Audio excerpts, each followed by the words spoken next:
Halo semuanya guys, balik lagi sama gue Aldo di Detektif Aldo. Dan hari ini kita lagi bersama di segmen AT lagi ya. Dan pada video kali ini gue tuh mau ngebahas soal sebuah isu negara yang sangat maju, yaitu adalah Inggris, yang ternyata punya budaya minum alkohol yang berlebihan. Menurut gue tuh berlebihan sekali. Ya memang akhirnya saking berlebihannya jadi salah satu perhatian masyarakat akhirnya. Dan juga National Health Service-nya Inggris. Karena memang banyak banget masalah di masyarakat karena konsumsi alkohol berlebihan ini.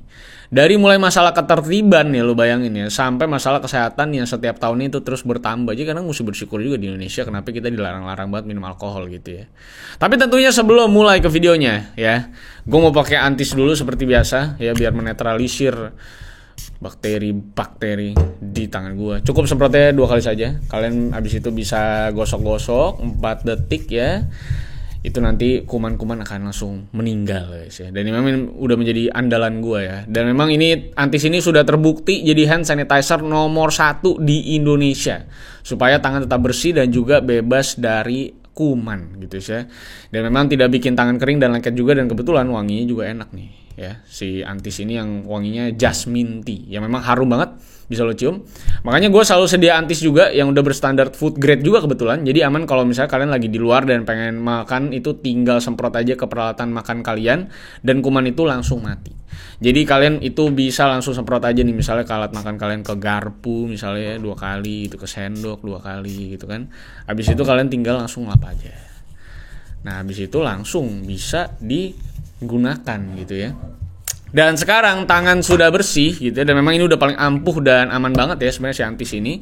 Dan tangan udah bersih, udah wangi, jadi langsung aja kita lanjut ke kasus yang dimana soal isu minum alkohol yang berlebihan ini di Inggris. And let's begin the video guys.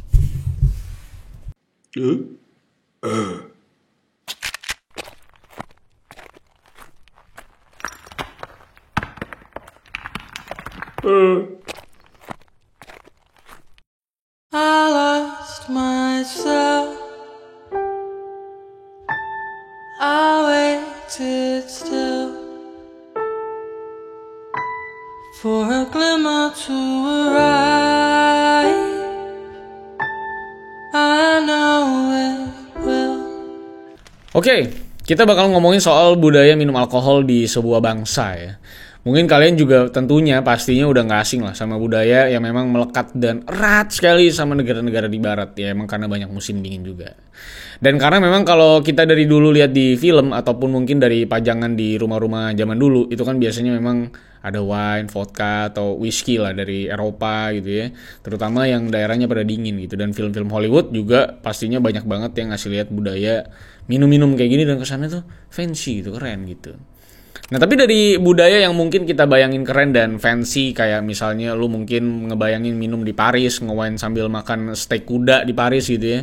Nah di sebuah bangsa yang namanya Inggris, itu budaya minumnya itu 180 derajat dari pemikiran lu soal fancy dan keren-keren itu. Karena kalau kalian yang sering lihat media-media Inggris, pasti kalian tahu kalau nggak ada sebenarnya konsep fancy-fancynya sebenarnya budaya minum alkohol di Inggris sana. Karena konsepnya juga pub dan ya semua orang bisa minum gitu. Nah, buat yang belum tahu, di sini gue bakal ngejelasin dulu secara general gimana gambaran dari yang ada di UK tentang kondisi budaya minum ini. Jadi lebih tepatnya memang di negara Inggris ya, United Kingdom ini ya. Jadi memang dari dulu banget minum alkohol itu tuh udah jadi sebuah kebiasaan yang kuat banget kepada orang-orang Inggris buat yang namanya bersosialisasi ataupun nongki-nongki gitu. Nah tapi nggak berhenti buat jadi sekedar alat pelepas penat di akhir pekan atau sosialisasi atau bersosialisasi gitu. Atau misalnya minum-minum di acara-acara tertentu untuk misalnya minum-minum aja gitu. Karena di Inggris minum alkohol itu udah bener-bener jadi daily life mereka setiap harinya. Rutinitas yang bahkan ada yang ngeganjel kalau nggak dilakukan gitu. Jadi udah sama kayak kita ngerokok aja gitu misalnya. Jadi memang kenapa begitu? Karena memang dari usia muda mayoritas dari orang-orang Inggris itu udah kena yang namanya budaya alkohol. Makanya resistensi mereka itu juga kuat-kuat dan akhirnya bisa beraktivitas dengan yang namanya pengaruh alkohol. Kalau misalnya gue minum, mungkin gue udah ngablu sekarang. Nah, karena memang kalau kita ngomongin masalah budaya atau aktivitas normalnya orang-orang Inggris yang minum-minuman terus, karena memang dari statistik yang ada, bahkan data WHO di tahun 2018 itu menyatakan kalau di Amerika itu rata-rata masyarakat tuh meminum cuman sekitar 470 pints bir per tahunnya. Sedangkan masyarakat Inggris ya, itu bisa sampai 2 kali lipatnya, men. Setidaknya ada sampai 1.100 pints per tahunnya. Jadi banyak banget. Jadi emang walaupun di Amerika itu udah terkenal sama budaya yang bebas sekali dan minum alkohol juga, masyarakat itu sudah kalah juga sebenarnya sama Inggris kalau misalnya soal minum bir. Jadi kalau lomba negara, Inggris pasti menang. Dan buat yang nggak tahu, pints itu istilah dari gelas bir yang ukurannya itu kurang lebih setengah liter. Dan udah memang jadi macam sebuah standar di sana. Jadi kalau minum gelas lebih kecil mungkin lo culun gitu ya. Dan selain karena memang secara personal mereka itu pada suka dan memang kuat minum juga, kebiasaan ini juga jadi bisa dibilang turun-temurun. Karena dari dulu udah banyak banget pub yang memang beredar di seluruh Inggris. Bahkan jadi sebuah referensi banyak bar di Jakarta juga misalnya. Dan dari data yang ada dari wilayah Inggris yang memang nggak begitu gede gitu ya, itu aja ada sekitar 46.000 pubs yang tersebar di sana. Jadi bisa lu bayangin kalau misalnya lagi di daerah nightlife-nya gimana ramenya dan seberapa banyak orang yang mabuk di sana dan seberapa banyak pub juga yang bisa lu datengin. Dan tentunya lu bisa tahu bahwa dengan angka itu ini ngomongin pub dan alkohol sangat-sangat aksesibel pastinya. Nah, tapi nggak cuma memang sekedar jadi kebiasaan yang bikin happy doang seperti yang gue bilang tadi. Budaya minum alkohol ini ternyata ngebuat beberapa masalah yang cukup besar di masyarakat Inggris itu sendiri. Dari yang pertama ya, study case-nya adalah kekerasan yang terjadi karena alkohol. Di periode 2018-2019 itu ada 12% masyarakat Inggris dan Wales yang ngelihat kegaduhan dari orang-orang yang mabuk di tempat umum. Dari mulai ngegangguin orang-orang yang lewat, khususnya pasti perempuan gitu ya, sampai saling berantem sama orang mabuk lain atau misalnya berantem sama security yang ada di sebuah pub atau bar. Kegaduhan di masyarakat ini juga sedikit banyak sebenarnya didukung sama harga minuman alkohol yang bisa terbilang itu terjangkau banget di Inggris. Jadi udah kayak barang recehan gitu. Bahkan di minimarket itu harga apple cider yang beralkohol itu aja bisa dibeli dengan harga sekitar 4 pound sterling. Dan kalian udah bisa dapat minuman alkohol sekitar 3 liter. Ya walaupun rasanya nggak enak ya apple cider ya, tapi lu bisa dapetin minuman alkohol ya, lu tinggal campur-campur aja gitu kan. Jadi memang siswa-siswa SMA atau mahasiswa yang udah 18 tahun itu bisa dengan mudah beli miras dengan uang saku mereka. Karena lagian harganya juga nggak jauh beda dari minuman soda biasa gitu. Ya sebenarnya ini sama aja kayak anak-anak muda di sini beli minuman oplosan lah di warung-warung gitu ya, yang ilegal gitu. Tapi beda di sana legal. Ya, jadi memang budaya yang ngebuat orang-orang jadi alkoholik ini memang akhirnya nggak sepenuhnya disadari sama semua pelaku atau peminumnya. Karena merasa bahwa ini adalah budaya yang normal-normal aja buat mereka. Karena memang mayoritas dari masyarakat Inggris itu sebenarnya juga nggak tahu konsekuensi jangka panjang dari apa yang mereka lakukan secara rutin selama bertahun-tahun itu. Yang memang ternyata bukan menjadi sebuah budaya asik-asikan doang. Tapi ternyata memang menjadi sebuah masalah kesehatan baru buat negara Inggris. Karena memang di beberapa tahun kebelakang ini, masyarakat yang terkena penyakit dan meninggal akibat minuman alkohol itu ternyata jumlahnya semakin banyak. Walaupun sebenarnya kalau secara statistik, revenue penjualan alkohol itu nggak selalu naik sebenarnya. Terutama dari 2018 ke 2021, ya jadi memang seharusnya kan dengan penurunnya peminum gitu atau jumlah statistik peminum, yang meninggal pun harusnya secara logika harusnya berkurang juga karena revenue-nya juga nggak naik. Nah tapi pertanyaannya adalah kenapa udah revenue nggak naik, peminumnya udah lumayan lebih sedikit, tapi kenapa justru yang terbunuh karena alkohol ini kok malah bertambah banyak?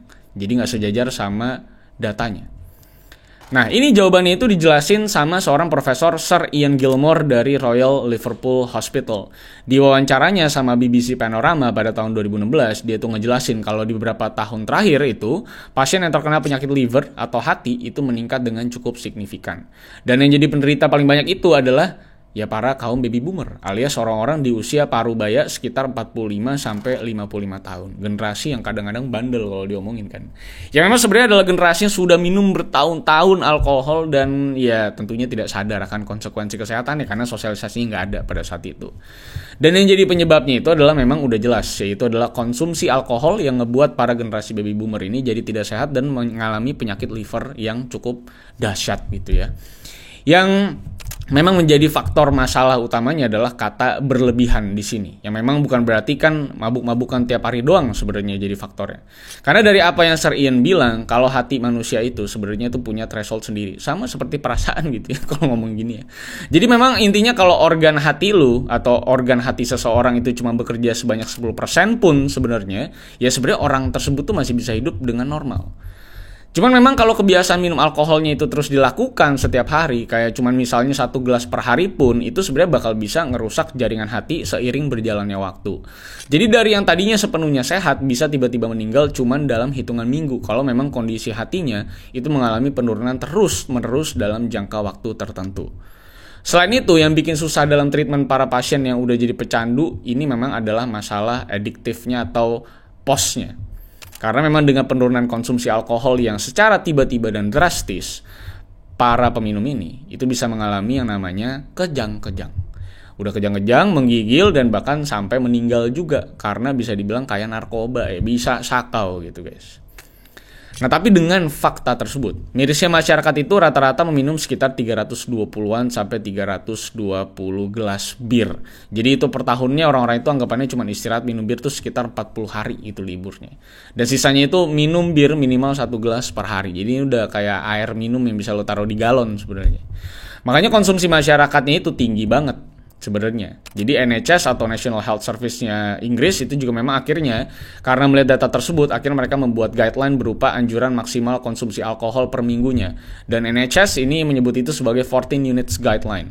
Guideline ini intinya memberi batas aman masyarakat untuk mengkonsumsi alkohol sebanyak 14 unit, yang dimana 1 unitnya adalah batas maksimal manusia untuk mencerna alkohol dalam tubuh mereka, yang volumenya itu sekitar 10 mili alkohol murni. Jadi mungkin di sekitar 140 ml alkohol murni itu udah jadi maksimal batas aman buat minum untuk 1 minggu.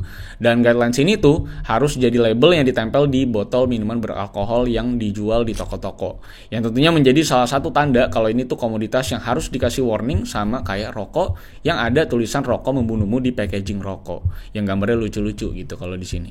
Makanya NHS itu concern banget dengan topik minum-meminum ini atau isu sosial minum-meminum di Inggris ini, terutama karena pelakunya sendiri itu nggak memandang gender dan juga pekerjaan, jadi sampai semua lini dan lapisan masyarakat. Jadi karena seperti yang gue bilang tadi, kalau mereka itu banyak yang nggak aware sama kebiasaan buruk ini, yang akhirnya jadi sangat menyakitkan di masa mendatang, yang memang akhirnya menjadi jatuh sakit dan tidak memandang lapisan masyarakat apapun. Jadi yang sakit itu bisa dari mahasiswa karena mereka bisa beli apple cider dengan harga yang murah banget. Terus pekerja kantoran yang habis pulang biasanya pasti langsung ke pub dan minum, bahkan sampai ibu rumah tangga yang ikut mungkin arisan aja minum bir, gue rasa gitu ya. Karena memang orang-orang ini tuh bener-bener minum alkohol tuh in a daily basis. Mulai dari bangun tidur, pulang kantor, sebelum tidur, sambil makan dan lain-lain ya, minum terus. Makanya nggak sedikit orang yang akhirnya kehilangan keluarganya. Dari mulai orang tua sampai anak-anaknya yang masih pada muda itu meninggal karena alkohol. Tapi karena budaya udah terlalu menusuk ke dalam jiwa dan sanubari, memang akhirnya faktor ini dilupakan sama mereka. Dan faktor lain yang ada di sana juga sebenarnya dari sisi politik yang sebenarnya cukup abu-abu juga ranahnya. Karena sebenarnya sejak tahun 2009 pemerintah itu udah mulai menggembar-gemborkan upaya pengurangan bahaya terkait alkohol atau dampak dari alkohol kepada rakyat Inggris. Terutama memang dari segi kesehatan dan juga kriminalitas dengan kebijakan yang diklaim udah melewati diskusi terbuka dengan para pelaku industri alkohol itu sendiri. Dan dengan data yang akan gue kasih tahu selanjutnya, kita sebenarnya bisa ngeliat kalau upaya pemerintah ini ya nggak berhasil juga dan nggak kelihatan sama sekali apa sih sebenarnya yang mereka lakukan secara sosialisasi dan tindakan praktisnya. Nah selain itu yang jadi masalah lagi adalah salah satu daily drinker ini adalah orang-orang pemerintah itu sendiri, terutama para anggota parlemen. Karena kan kita tahu ya kalau orang pemerintahan tuh biasanya ada aja yang dari luar kota dan kebanyakan juga jauh dari keluarga gitu ya. Makanya dengan waktu luang yang ada kayak sepulang kerja atau weekend, mereka juga ngelakuin hal yang sama kayak masyarakat lain, yaitu minum miras juga. Mau itu bir, wine atau minuman alkohol lainnya. Kalau di Jakarta, di Indonesia mungkin kopi darat ya, minum kopi doang. Kalau di sana ngebir-ngebir ya. Jadi memang dari para pemegang jabatan di parlemen pun kurang lebih punya kecintaan yang sama dengan yang namanya minuman alkohol. Udah budaya melekat banget. Jadi mau dibikin regulasi apapun rasanya sulit untuk bisa bikin ini selesai dalam jangka waktu yang pendek. Keparahan yang ada di masyarakat ini juga ditambah lagi dengan yang namanya lockdown COVID-19 di tahun 2020 kemarin. Karena selama tahun 2020 kan lockdown untuk pertama kalinya. Dan dengan kebiasaan minum yang udah ada di orang-orang yang memang juga akhirnya pada diem juga di rumah, akhirnya yang keluar aja pada minum bir, apalagi diem doang di rumah dan nggak tahu mau ngapain, akhirnya ya jadi makin bertambah porsi minumnya. Akibatnya ada hampir 9.000 penderita penyakit akibat miras yang meninggal dunia dari yang tadinya di angka 7.600-an pada 2019, dan selama 2021 angka kematian tersebut akhirnya naik cukup drastis sekitar 9.600 orang. Nah, dari data yang ada di gov.uk, website resmi informasi publiknya UK, pasien rumah sakit akibat miras di Inggris itu tahun 2019 sampai 2020 itu ada di angka hampir 1 juta orang. Dan untungnya bisa turun di periode 2020-2021. Dengan pasien sebanyak itu, memang per tahunnya NHS itu ngeluarin sekitar 3,5 miliar pound sterling buat perawatan masyarakat yang terdampak akibat alkohol ini. Tapi walaupun dari segi angka pasien rumah sakitnya sebenarnya menurun ya, yang jadi concern itu adalah angka kematiannya yang justru malah tetap naik gitu. Dan dengan adanya upaya pemerintah, yang jadi pertanyaan itu, kenapa angka pasien dan kematian pasiennya justru terus naik? Dan itu sebenarnya terjawab dari videonya Adrian Kyles di BBC Panorama yang berjudul Britain's Drink Problem. Makanya udah sampai ada, bisa dibilang ada papernya nih, saking meresahkan nih. Di video tersebut, Adrian itu mewawancarai beberapa narasumber dari mulai Chief Executive-nya Asosiasi Wine, mantan Menteri Kesehatan Inggris, sampai ke masyarakat luas itu sendiri. Dan yang menarik dari wawancara ini adalah adanya kontra dari pelaku industri dan juga mantan Menteri Kesehatannya Inggris. Karena dari pemerintah atau mantan Menteri Kesehatan Inggris, mereka bilang kalau guidelines dan label yang harus ditempel itu cuma memang anjuran kepada para produsen. Dan gak ada konsekuensi atau hukumannya kalau itu tidak dilakukan sama para retailnya atau distributornya. Karena ternyata di lapangan mayoritas botol miras itu masih ditempel label lama yang angkanya belum 14 atau belum pakai 14 guidelines itu.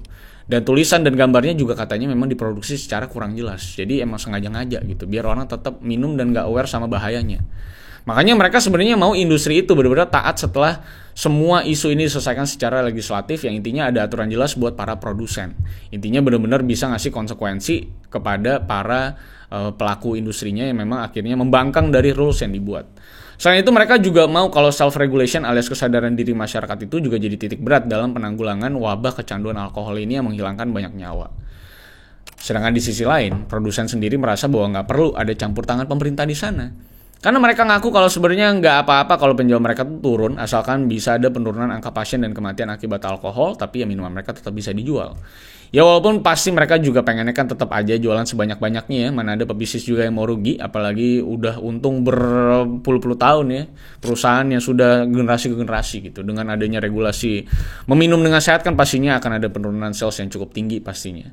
Dan yang paling pecah itu sebenarnya dari masyarakat itu sendiri, karena sedikit banget yang tahu soal yang namanya 14 units guideline ini. Dan anak kantor gue juga punya temen di Inggris yang dia dan circle-nya juga nggak ngelakuin guideline itu sama sekali, since karena di botolnya juga gambar dan tulisannya kagak jelas dan memang ditempel juga regulasi yang sudah expired. Walaupun memang secara penanganan itu Inggris benar-benar ngelakuin yang terbaik yang mereka bisa lewat NHS. Dokter-dokter umum juga udah banyak yang ngerti soal rehabilitasi kecanduan alkohol, dan tempat rehab atau detox center buat para pecandu alkohol juga udah ada di Inggris. Jadi emang gak cuma buat pecandu narkoba doang yang ada tempat rehabilitasinya, karena memang ini udah jadi isu yang luar biasa dahsyat di Inggris.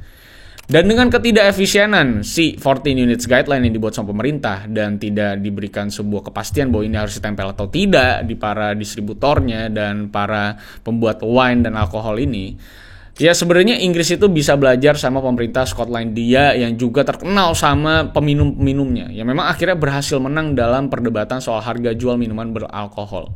Di sana pemerintah tuh menetapkan harga minimum penjualan alkohol itu ada di 50 pence per unit. Jadi kayak apple cider yang dijual itu nggak sampai 4 pounds di Inggris, Skotlandia itu ngejual produk yang sama itu dengan harga 11 pound sterling. Jadi cukup mahal. Dan dampaknya itu memang beneran langsung terasa waktu aturan tersebut ditetapkan di Skotlandia. Bahkan penjualannya itu menurun sampai 3/4 dari biasanya. Walaupun untuk yang minuman mahalnya tetap sama-sama aja lah, karena target marketnya juga emang udah pada kaya-kaya pastinya. Tapi selain itu mereka juga nggak boleh memang ngasih promo kalau minuman alkohol ini. Kayak misalnya beli berapa gratis berapa gitu, itu nggak boleh di Skotlandia. Dan maksimal penjualan alkohol itu juga dibatasin sampai jam 10 malam doang. Jadi mereka yang mau mabok-mabok dan kobam-kobam dan norak-norak di jam-jam subuh, jam-jam sepi ya, itu tidak bisa. Jadi memang walaupun Skotlandia itu cukup mengatur sampai ke bagian yang mikro banget kayak seperti itu, atau sampai ke pricing, sebenarnya ya memang teknik ini pun juga nggak bisa dibilang seefektif itu 100%. Tapi setidaknya Skotlandia sama Inggris itu kan sebelah-sebelahan nih. Skotlandia itu emang juga terkenal banget sama peminum-peminumnya gitu. Dan ini bisa mulai diselesaikan dengan cara ngurusin regulasi pricing. Dan sebenarnya udah cukup jelas sebenarnya kenapa pemerintah Inggris nggak mau netapin kebijakan tegas buat budayanya ini, budaya minum-minum ini.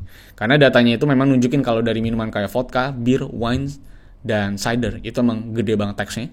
Yang di tahun 2021-2022 itu aja sampai 13 miliar pound sterling, man. Lu bisa beli bakso 2.000 gerobak.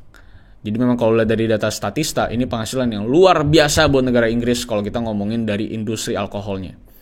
BBC Panorama juga pernah ngelaporin kalau pemerintah itu pernah meeting tertutup sama beberapa produsen alkohol. Padahal awalnya mereka itu bakal ngelakuin yang namanya diskusi terbuka katanya, seperti yang tadi gue bilang sebelumnya. Tapi ternyata tidak ada diskusi terbuka, tertutup semua. Jadi rakyat tidak bisa nonton. Apa ya isi di dalamnya? Jadi nggak ada adegan marah-marah yang kayak kita lihat di video-video TikTok di Indonesia. Karena memang sebenarnya kalau misalnya ada penurunan penjualan dari minuman alkohol, sebenarnya yang pasti lumayan ketonjok adalah income ke negara. Yang padahal kalau dihitung-hitung juga pengeluaran NHS buat pasien akibat alkohol itu juga sebenarnya udah hampir 1/4 dari penghasilan alkohol juga sebenarnya. Cuma mungkin korupnya lebih seru kali ya. Ya gitulah, selalu menjadi sebuah dilema ya isu-isu sosial seperti ini di sebuah negara, karena memang apalagi yang udah terkait dengan budaya yang sudah turun-temurun, rasanya udah sulit banget untuk bisa punya solusi yang memang bisa langsung dilakukan, karena ini pasti adalah sebuah isu yang mungkin akan selesai 10, 20 sampai 30, mungkin butuh waktu 50 sampai 100 tahun mungkin untuk benar-benar bisa bikin budaya ini betul-betul menjadi budaya yang quote-unquote lebih sehat daripada sekarang. Karena memang Eropa, Inggris terutama, ini udah berat banget menurut gue kalau untuk nyesain kasus minum-minum ini. Karena penghasilannya pun juga banyak datang dari teks minuman beralkohol ini. So, sampai jumpa semuanya. Kalau misalnya kalian suka dan kalian punya tanggapan terkait isu ini, atau mungkin kalian ada yang tinggal di London ya, atau di Inggris ya, mungkin bisa tulis kolom komentar gimana kondisi di Inggris. Karena gue belum pernah ke Inggris. Nanti gue kalau udah ke London mungkin gue akan bikin study case kecil di Instagram gue mungkin ya. So, terima kasih udah nonton sampai akhir. Jangan lupa like, share, dan subscribe video kali ini. Kalau misalnya kalian suka, jangan lupa juga follow gue di @rivaldo_santosa. Kalau misalnya kalian mau DM gue kasus atau isu yang menarik untuk bisa gue bahas di video selanjutnya. So, sampai jumpa semuanya di video selanjutnya, karena masih banyak hal-hal yang menarik yang bisa kita kupas dan kita bahas. So, see you on the next video, guys. I lost myself. I waited still for a glimmer to arise.